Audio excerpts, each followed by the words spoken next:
হযরত আব্দুল্লাহ বিন আব্বাস রাদিয়াল্লাহু তাআলা আনহুমা যখন সূরা মায়দা পড়তে যে আল ইয়াউমা আকমালতু লাকুম এই অংশে পৌঁছলেন, বসার থেকে ইহুদি আলেম কাবুল আহবার দাঁড়ায় গেছে।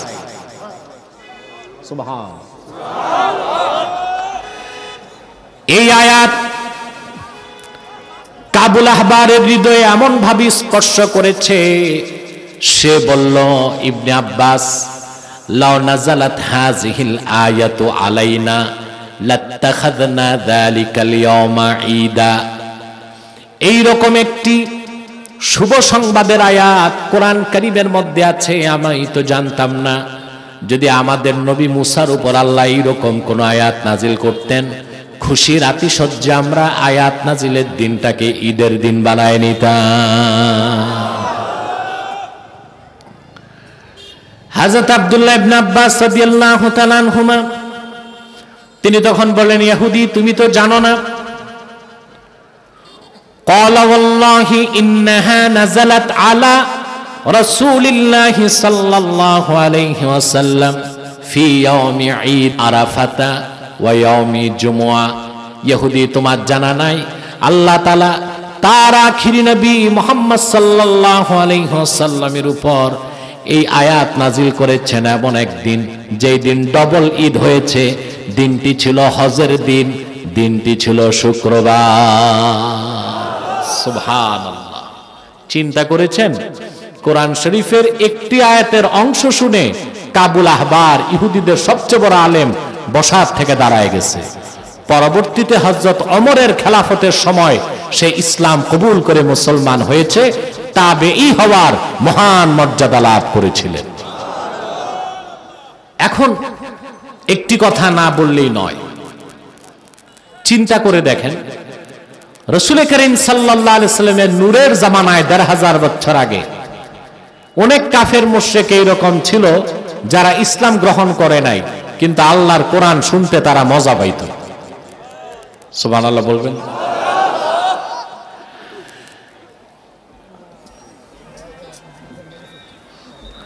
হযরত আব্দুর রব দানাপুরি লিখেছেন, সিরাত সাক্ষী, ইতিহাস সাক্ষী, আল্লাহর হাবিব নূর নবী মুহাম্মদ সাল্লাল্লাহু আলাইহি সাল্লামের জামানায় কাফেরদের বড় বড় নেতা Abu Jahl, Abu Sufyan, Abu Lahab, Utba, Shaiba, Mughira সারা রাত জেগে থাকতো কখন আল্লাহর রাসূল কাবার চত্বরে তেলাওয়াত করবেন। আল্লাহর হাবিব সাল্লাল্লাহু আলাইহি সাল্লামের নূরের জবান থেকে কোরআনের তেলাওয়াত শুনে আবু জেহেল, আবু লাহাব সারা রাত পার করে দিত, টের পেত না। চিন্তা করে না, জামাত দেশে এমন কিছু মুসলিম নামদারি আছে যারা ইসলামের নামটা শুনতে চায় না, কোরআনের আওয়াজটাও তাদের ভালো লাগে না। আমার দৃষ্টিতে আবু জেহেল তাদের চেয়ে অনেক বেশি ভালো ছিল। আছে এরকম নামদারি মুসলমান বাংলাদেশে? আছে? ইসলাম তো মানতেই চায় না, কোরআনের আওয়াজও বরদাস্ত করতে চায় না। আবু জেহেল খারাপ ছিল, ইসলাম গ্রহণ করে নাই, কিন্তু তার মতো কাফেরও কোরআন শুনতে মজা পেত। আবু জেহেল আপনারা ঘৃণা করেন, করেন না? আপনাদের মধ্যে কেউ ছেলের নাম রাখেন আবু জেহেল? কত ঘৃণা আবু জেহেলের। আমরা কোন সন্তানের নাম আবু জেহেল কখনো রাখি না। অন্যান্য নাম রাখে, আজে বাজে নাম রাখে, কন্যা, বন্যা, হকি স্টিক, ব্যালিস্টিক, জুতা, স্যান্ডেল, এসব নাম রাখে, কিন্তু আবু জেহেল নামটা রাখে না। সত্য? কিন্তু দুঃখ পরিতাপের বিষয় মুসলমান, আজ তোমার সমাজে এমন নিকৃষ্ট মুসলিম নামধারী নাস্তিক আছে যে আবু জেহেলের চেয়ে নিকৃষ্ট, আল্লাহর কোরআন শুনতেও চায় না, কোরআনের আওয়াজ বন্ধ করে দিতে চায়। আমার দৃষ্টিতে তার আবু জেহেল, আবু লাহাবের চেয়ে নিকৃষ্ট, তাতে সন্দেহ না।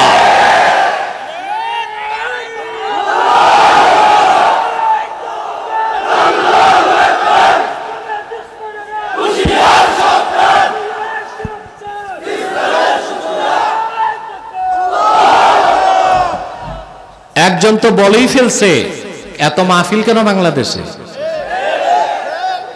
মাহফিল দিয়ে মানুষকে আমরা ধর্মান্ধ বানাই। তার দুঃখ, যাত্রা, থিয়েটার, পালাগান, আউল বাউল ফাউলের দিন শেষ।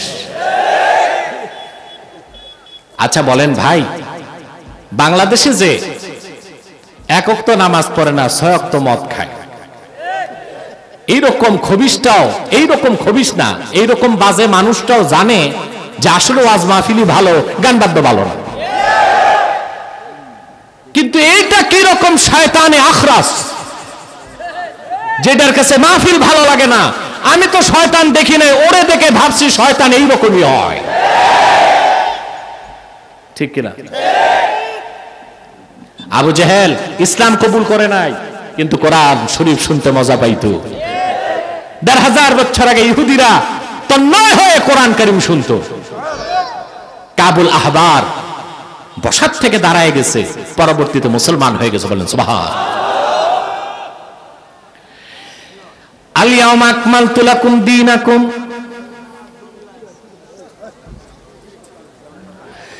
এই আয়াতের ফজিলত এত বেশি কেন? প্রশ্ন আসে না? কথা বলেন। আল্লাহ 2 ঈদের দিন নাজিল করেছেন আয়াত, আরাফার দিন, জুমার দিন। প্রশ্ন আসে না এত ফজিলত কেন? আমার ভাইরা, এই আয়াতের মাধ্যমে আল্লাহ তাআলা পূর্বের যত ধর্ম, যত মতবাদ, যত ইসলাম সবকিছুকে রহিত করে দিয়েছেন। আখিরি নবী মুহাম্মদ সাল্লাল্লাহু আলাইহি সাল্লামের রক্ত ঝরা দিন ইসলামকে কিয়ামত পর্যন্ত দিন হিসেবে আল্লাহ স্বীকৃতি দিলেন। আর উম্মতে মুহাম্মাদীকে গোটা সৃষ্টি কুলের মধ্যে শ্রেষ্ঠত্ব দান করে আখিরি শেষ জাতি হিসেবে নির্ধারণ করে দিলেন। ইমামে খাজেন রাহমাতুল্লাহি আলাইহি তাফসীর খাজেনে এই আয়াতের ব্যাখ্যা লিখতে যে লিখেন, আল্লাহর আখিরি নবী, নবীগণের মাথার তাজ আমার নূর নবী মুহাম্মদ সাল্লাল্লাহু আলাইহি ওয়াসাল্লাম ১৫০০ বছর আগে যখন বিদায় হজ্জে আরাফার ময়দানে আসলেন, আল্লাহর হাবিবের সামনে ১,২৪,০০০ সাহাবী দাঁড়ায় ছিলেন। আল্লাহর হাবিব একটি উষ্ট্রির পিঠে বসেছিলেন। আসর নামাজের শেষ সময়, মাগরিব নামাজের আগে আল্লাহর হাবিব দুনিয়ার থেকে বিদায় নিয়ে রফিকে আলা আল্লাহর কাছে চলে যাবার মাত্র ৮১ দিন আগে, মাগরিবের আগে এই আয়াত নাজিল হলো। আল্লাহ ঘোষণা করলেন, আল ইয়াউমা আকমালতু লাকুম দীনাকুম, ও বিশ্বের মানুষ, আজকের এই দিনে আমি তোমাদের জন্য দিনকে পরিপূর্ণ করে দিলাম। ওয়া আতমামতু আলাইকুম নি'মাতি, তোমাদের উপর আমার নেয়ামতকে সমাপ্ত করলাম। ওয়া রাদিতু লাকুমুল ইসলাম দীনা, আর একমাত্র ইসলামকে দিন হিসেবে মনোনীত করলাম। এই আয়াত নাজিলের পর সাহাবায়ে কেরাম খুশিতে আত্মহারা। সুবহানাল্লাহ। এর চেয়ে বড় মুসলমানের বিজয় আছে? যিনি সুবহানাল্লাহ জোরে বলতেছেন সবার সাথে সুর ঠিক রেখে বলবেন, বেশি জোরে না। প্রিয় সুধী, খেয়াল করছেন কথা? আমরা দ্রুত সামনে বাড়তেছি কারণ আমাদের সময় তো কম, আবার আসর নামাজও সামনে, ঠিক কিনা? তবে আসর নামাজ এখানেও জামাত করতে পারবেন, আর আমি এতটুকু আগে ছাড়বো যেন নিজ মসজিদে যেও পড়তে পারেন। কথা বুঝতে পেরেছেন? প্রিয় ভাই বন্ধুগণ, ভালো করে খেয়াল করেন। আল্লাহ সুবহানাহু ওয়া তাআলা এই আয়াত নাজিলের পর খুশিতে সাহাবায়ে কেরাম আত্মহারা। শুধু আবু বকর সিদ্দিক রাদিয়াল্লাহু তাআলা আনহু কান্না করতেছেন। যুবকরা রাগ করে বললেন, লিমা ইয়াবকি হাযা শেখ, আমরা খুশিতে আত্মহারা, আর এই বুড়া মানুষটা কান্না করছে, না বুঝেই কেন? এই লোকটা খুশির মধ্যে কেন কান্না করছে? বুঝে আমাদের চেয়ে বেশি, কিন্তু কান্না করছে কেন? সিদ্দিক আকবর জবাব দিলেন, শোনো যুবকেরা, এই আয়াত নাজিলের কারণে তোমরা যেমন খুশি হয়েছ, আমিও তো কম খুশি হই নাই, কিন্তু আমি আরেকটা জিনিস বুঝতে পেরেছি, তোমরা বুঝো নাই। এই পৃথিবীতে আল্লাহর দিন কায়েমের জন্য লক্ষাধিক নবী আল্লাহ পাঠিয়েছেন, দিন পরিপূর্ণ হয় নাই, কিন্তু আখিরি নবী মুহাম্মদ সাল্লাল্লাহু আলাইহি সাল্লামের 23 বছরের মেহনতের কারণে সেই দিনকে আল্লাহ পরিপূর্ণ করে দিয়েছেন। আমি তো বুঝতে পারছি আল্লাহর আখিরি নবী মুহাম্মদ সাল্লাল্লাহু আলাইহি ওয়াসাল্লামের দায়িত্ব আদায় হয়ে গেছে, আর বেশি দিন নূর নবী আমাদের মাঝে থাকবেন না, অতি শীঘ্রই বন্ধুর মিলনে চলে যাবে। সেই কথা মনে জাগার কারণে আমি আমার চোখের পানি ধরে রাখতে পারছি না। খেয়াল করছেন মুসলমান, কত বড় নেয়ামতের কথা আল্লাহ বলেছেন। আল্লাহ পূর্বে 1 লক্ষের উপর নবী পাঠাইছেন, ঠিক কিনা? দিন পরিপূর্ণ হয়েছে? হয় নাই। আদম থেকে ঈসা পর্যন্ত লাখের উপর নবী আসলেন। একজন নবী দিনের কাজ করার পর দিন পরিপূর্ণ হবার আগে নবী বিদায় নিতেন, আরেক নবী আসতো, ঠিক কিনা? ইমাম রাজি তাফসীর কবিরে লেখেন, ইন তারাকা শাইআম মিনান নাসিহাতি ওয়াল বায়ান ইয়াস্তাদরিকুহু মাইয়াতি বাদা। একজন নবী যা বাকি রেখে যেতেন, আরেক নবী এসে তা ধরতেন। সেই নবী আবার কাজ করতে করতে দিন বাকি থেকে যেত, তিনি চলে যেতেন, আরেকজন আসতেন। এভাবে যুগে যুগে দেশে দেশে লাখের উপর নবী আসলেন। হাজার হাজার বছর দিনের দাওয়াত দিলেন, তারা দিন পরিপূর্ণ হয় নাই। কিন্তু আখিরি নবী, নবীগণের মাথার তাজ আমার নবী মুহাম্মদ সাল্লাল্লাহু আলাইহি ওয়াসাল্লাম ১৫০০ বছর আগে মাত্র 23 বছর দাওয়াত দিলেন। মক্কায় 13 বছর, মদিনা মুনাওয়ারায় 10 বছর। রাসূলুল্লাহ 23 বছরের মেহনতের কারণে আল্লাহ পাক দ্বীন ইসলামকে পরিপূর্ণ করে দিলেন। শুধু পরিপূর্ণ করছেন না, পরিসমাপ্ত করছেন। একটা ইকমাল আর একটা ইতমাম, দুটো জিনিস। একটা ইকমাল আর একটা কি? ইতমাম। একটা হচ্ছে পরিপূর্ণ আর একটা পরিসমাপ্ত। আপনি কোরআন শরীফ খুলে সূরা ইয়াসিন পড়া ধরছেন, অর্ধেক পড়ার পর কোন এক ব্যক্তি এসে খবর দিল যে জলদি আসেন, আপনার বাবা ডাকতেছে। আপনি পড়া শেষ করলেন না, কাজটা পরিপূর্ণ করে চলে গেলেন। আপনি অসমাপ্তের সাথে পরিপূর্ণ করলেন, পরিসমাপ্তির সাথে পরিপূর্ণ করেন নাই। সেজন্য আল্লাহ তাআলা বলে দিলেন, আমি আমার আখিরি নবী নূর নবী মুহাম্মদ সাল্লাল্লাহু আলাইহি সাল্লামের রক্ত ঝরা দিনকে শুধু পরিপূর্ণ করি নাই, পরিসমাপ্ত করে দিয়েছি। তার মানে এই দিনকে যারা গ্রহণ করবে, কিয়ামত পর্যন্ত এই দিনের অনুসারীদের ইহকালীন কল্যাণ ও পরকালীন মুক্তির জন্য অন্য কোন মানুষের কাছে, মতবাদের কাছে, মতাদর্শের কাছে খয়রাত করার কোনো দরকার হবে না। সুবহানাল্লাহ বলবেন না? দিন পরিপূর্ণ, দিন পরিসমাপ্ত, বলেন সুবহান। এখন খুব সূক্ষ্ম একটা প্রশ্ন, ইসলামকে আল্লাহ দিন বলেছেন, আর আল্লাহর দিন হচ্ছে ইসলাম, ঠিক কিনা? এই দিন অর্থ কি তা তো বুঝতে হবে। না বুঝে তো আমরা কোরআন শরীফের অপব্যাখ্যা করি। কি করি?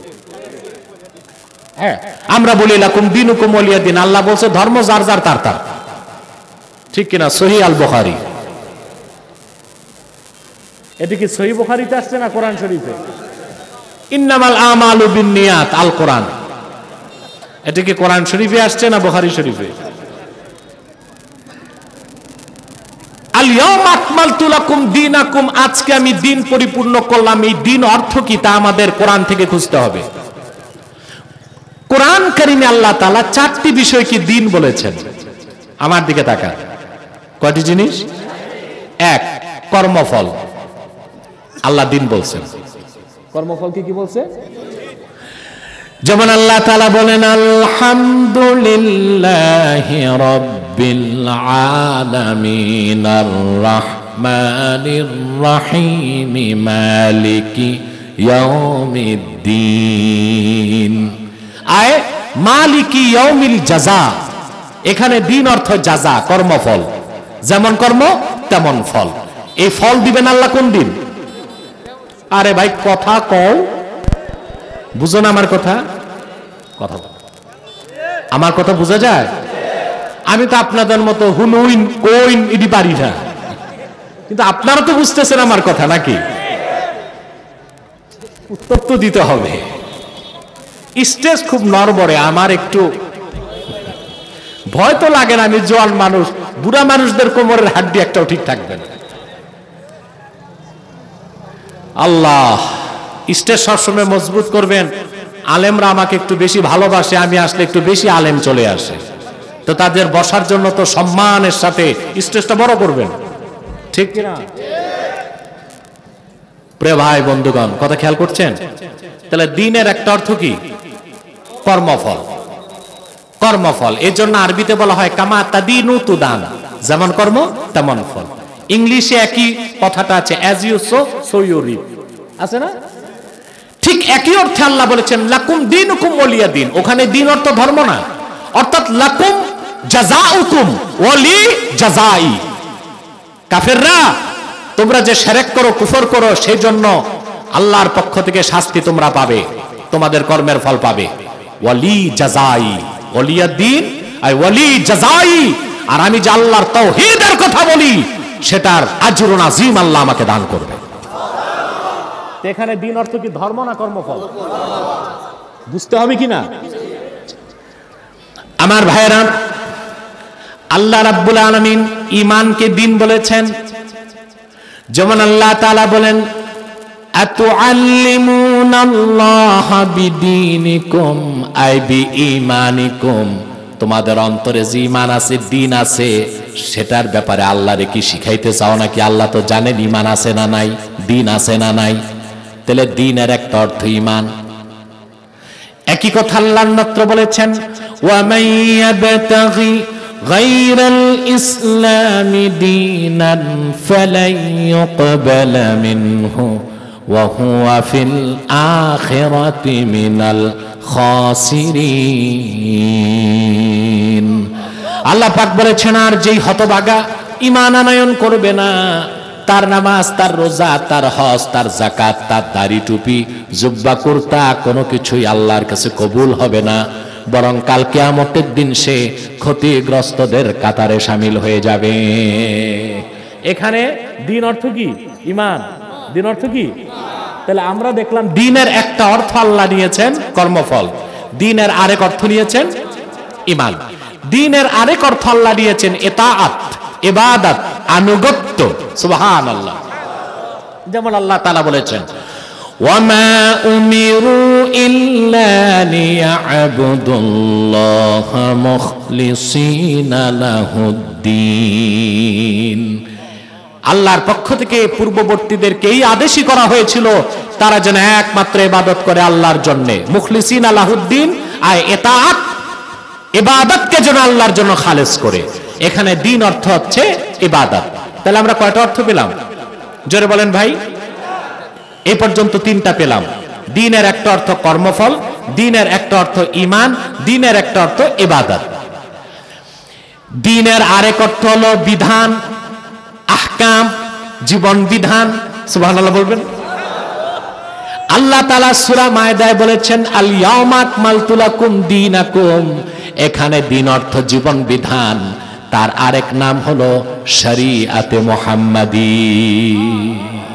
সুবহানাল্লাহ। তাহলে দেখা যায় শুধুমাত্র মাদ্রাসা কেন দরকার? প্রশ্ন আসে না? আপনি বাড়িতে বসে কোরআন হাদিস চর্চা করে আলেম হইতে পারবেন না, ফতোয়াও দিতে পারবেন না। আপনাকে ইলম অর্জন করতে মাদ্রাসায় যেতেই হবে। যেমন ডাক্তার হতে ডাক্তারের কাছে যেতে হয়, সায়েন্টিস্ট হতে সায়েন্টিস্টের কাছে যেতে হয়, ঠিক কিনা বলেন? আল্লাহ ওয়ালা হতে আল্লাহ ওয়ালার সোহবত লাগে। কোরআন হাদিস শিখতে আলেমের সাহচর্যে থাকতে হবে, প্রাতিষ্ঠানিক ভাবে কোরআন হাদিস শিখতে হবে। আমার দেশে এখন কিছু হাইব্রিড স্কলার বের হয়েছে। কি স্কলার? হাইব্রিড স্কলার, হাইব্রিড বক্তা। ওনারা জীবনে মাদ্রাসায় পড়ে নাই, স্কুল কলেজ থেকে এসে 2 বছর মাদ্রাসায় প্রশিক্ষণ নিয়ে এখন স্কলার। লাউ, কদু, কুমড়া, শশা এগুলো চলে হাইব্রিড। মৌলবী যদি হাইব্রিড হয় আর ডাক্তার হাইব্রিড হয়, তো জনগণের ঈমান নষ্ট হবে আর জীবন নষ্ট হবে, ঠিক না ভাই? এখন আপনি অভিধান দেখে কোরআন হাদিস